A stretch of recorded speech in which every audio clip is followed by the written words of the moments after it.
புதிய திருப்பங்களுடன் தாஜுதீனின் கொலை விசாரணை நோட்டமிடப்படும் சிறுந்திக்கம் ராஜபக்ஷவம். சூடுபிடிக்கும் கொழும்பு அரசியல்வாதிகள் தனியார் ஹோட்டலில் ரகசிய சந்திப்பு. மகிந்தவின் தலைமை பாதுகாப்பு அதிகாரி கைது, வாக்குமூலத்தில் திடுக்கிடும் தகவல்கள். அரசாங்கம் பொய் சொல்லவில்லை, எஸ்பி திசா நாயக அறிவிப்பு. தாஜுதீனின் கொலை விவகாரம், போலீசாரை கடுமையாக சாடிய நாமல் ராஜபக்ஷ.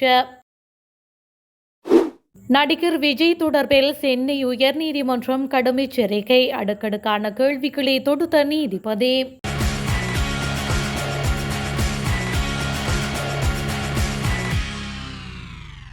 ரக்பி வீரர் வசீம் தாஜுதீனின் கொலையுடன் தொடர்புடையதாக கூறப்படும் டிஃபெண்டர் ரக வாகனம் முன்னாள் ஜனாதிபதி மகிந்த ராஜபக்ஷவின் மனைவி சிறந்த ராஜபக்ஷவால் பயன்படுத்தப்பட்டதாக தகவல் வெளியாகியுள்ளது.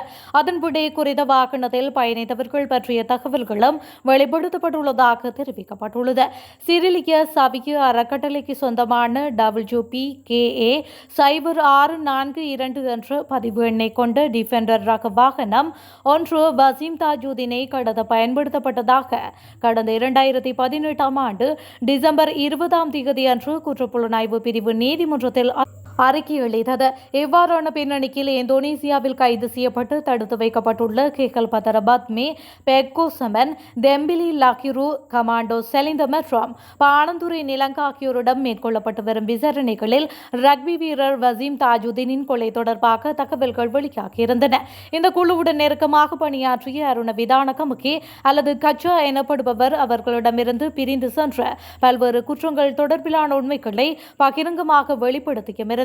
சர்ச்சைகளை பலத்த நிலையில் சந்தேகத்திற்கிடமான முறையில் கஜா கடந்த பிப்ரவரி மாதம் 18 கொலை செய்யப்பட்டார். இதனைத் தொடர்ந்து கஜாவின் மனைவி குற்றப்புலனாய்வு பிரிவிற்கு வழங்கிய வாக்குமூலத்தின் மூலம் வசீம் தாஜுதீனின் கொலை தொடர்பாக புதிய பல தகவல்கள் வெளியாகி வருகின்றன. சிசிடிவி காணொலிகளின் அடிப்படையில் தாஜுதீன் கொல்லப்பட்ட நாளில் அவரை பின்தொடர்ந்தவர்களில் ஒருவராக கஜா இருந்ததாக அவருடைய மனைவி வாக்குமூலம் வழங்கியிருந்தார். எனினும் அந்த கருத்தை கஜாவின் மகன் மறுத்துள்ள நிலையில் விசாரணைகளில் புதிய திருப்பங்கள் ஏற்பட்டுள்ளன. மேலும் தற்போது காவலில் உள்ள சம்பத் மெனும் பேரி கஜாவின் கொலைக்கு தேவையான துப்பாக்கியை வழங்கியதாக ஒப்புக்கொண்டுள்ளமையும் குறிப்பிடத்தக்கது. கொழும்பில் உள்ள தனியார் ஹோட்டலில் எதிர்க்கட்சி அரசியல் கட்சி தலைவர்களின் சந்திப்பு ஒன்று இடம்பெற்றுள்ளதாக தெரிவிக்கப்படுகின்றது. இந்த சந்திப்பு கொழும்பில் உள்ள தனியார் ஹோட்டலில் இடம்பெற்றுள்ளதுடன் இரவு உணவும் நடைபெற்றுள்ளதாக தகவல் வெளியாகியுள்ளது.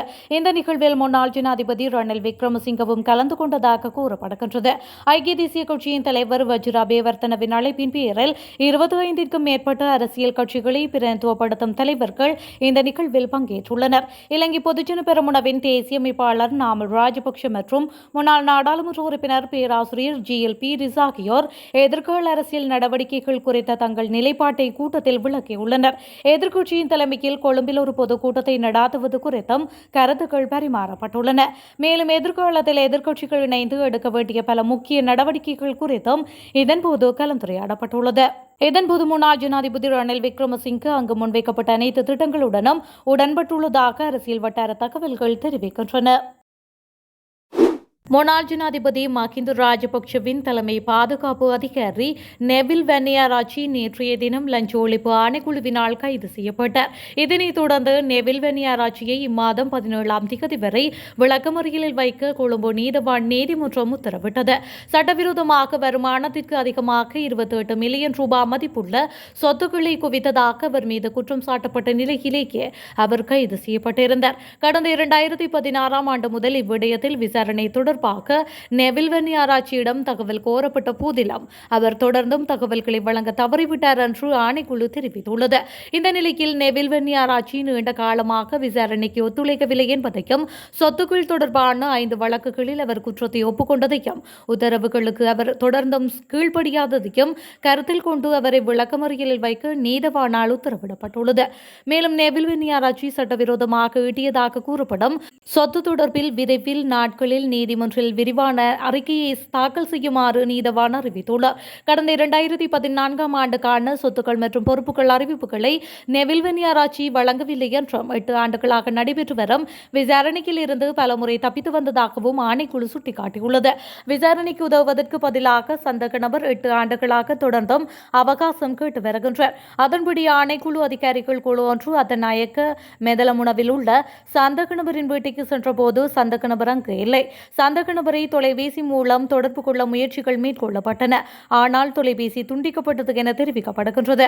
ஒரு கட்டத்தில் தொலைபேசி இயக்கப்பட்டது. மேலும் சந்தக நபர் அழைப்பு இணைக்கப்பட்ட 52 வினாடிக்குள் மற்றும் ஒரு திகதியை கோரினர். அதன்படி நேற்று வருமாறு அவருக்கு ஒரு கடிதம் வழங்கப்பட்டது. சந்தக நபரிடம் 2014 முதல் அவர் வெளியிடாத பல சொத்துக்கள் இருப்பதாக விசாரணைகளில் தெரியவந்துள்ளமை குறிப்பிடத்தக்கது.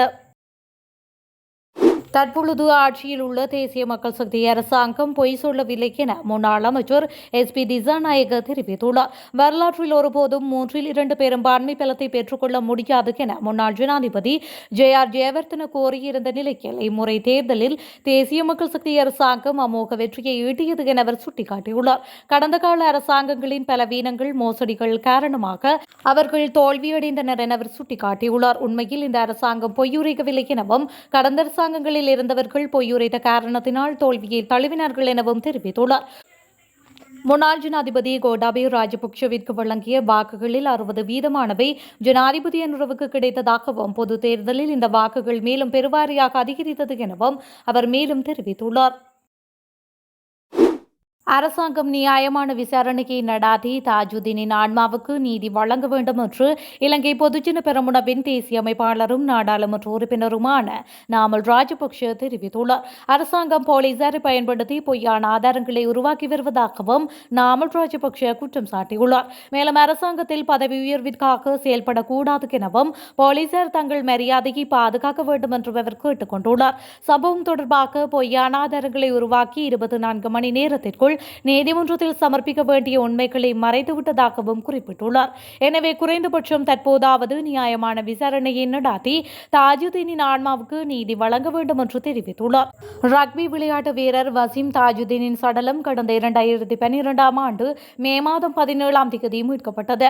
அவர் விபத்தில் உயிரிழந்ததாக கூறப்பட்ட போதிலும் அவரது மரணத்தில் சந்தேகம் நிலவுவதாக தெரிவிக்கப்பட்டு வந்திருந்தது.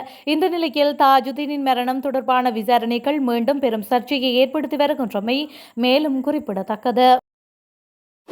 கரூர் சம்பவம் தொடர்பாக தமிழக வெற்றி கழகத்திற்கு சென்னை உயர் நீதிமன்றம் கடும் கண்டனத்தை வெளியிட்டுள்ளது. கரூர் சம்பவத்தில் கூட்டங்களுக்கு கட்டுப்பாடு கோரிய வழக்கில் அரசு தரப்புக்கு சென்னை உயர் நீதிமன்ற நீதிபதி செந்தில்குமார் அடுக்கடுக்கான கேள்விகளை எழுப்பியுள்ளார். இதுகுறித்து மேலும் நீதிபதி கூறியதாவது: கரூரில் நடந்தது மனிதனால் உருவாக்கப்பட்ட பேரழிவு. தமிழக வெற்றி கழக தலைவர் விஜயிடம் தலைமைத்துவ பண்பே இல்லை. பரப்புரை ஏற்பாட்டாளர்கள் தலைவரின் அனைவரும் சம்பவம் நடந்ததும் தொண்டர்களையும் அவர்களை பின்தொடர்பவர்களையும் கைவிட்டு அங்கிருந்து மறைந்து விட்டனர். கரூர் துயரத்தில் அனைத்து கட்சிகளும் மீட்பு பணியில் இருந்த போது நிகழ்ச்சியை நடாத்தியவர்கள் மொத்தமாக அங்கிருந்து வெளியேறியுள்ளனர். ஒரு கட்டுப்படுத்தப்படாத கலவரம் போல் சம்பவம் நிகழ்ந்துள்ளது. நிகழ்ச்சியில் ஏற்பாட்டாளர்களுக்கு அரசு கருணை காட்டுகின்றதா? மேலும் விபத்து ஏற்படுத்திய விவகாரத்தில் விஜயின் பரப்புரை வாகனத்தை ஏன் பறிமுதல் செய்யவில்லை? குறித்த பரப்புரையாளான சேதங்களை கணக்கிட்டீர்களா எனவும் அவர் மேலும் கேள்வி எழுப்பியுள்ளார்.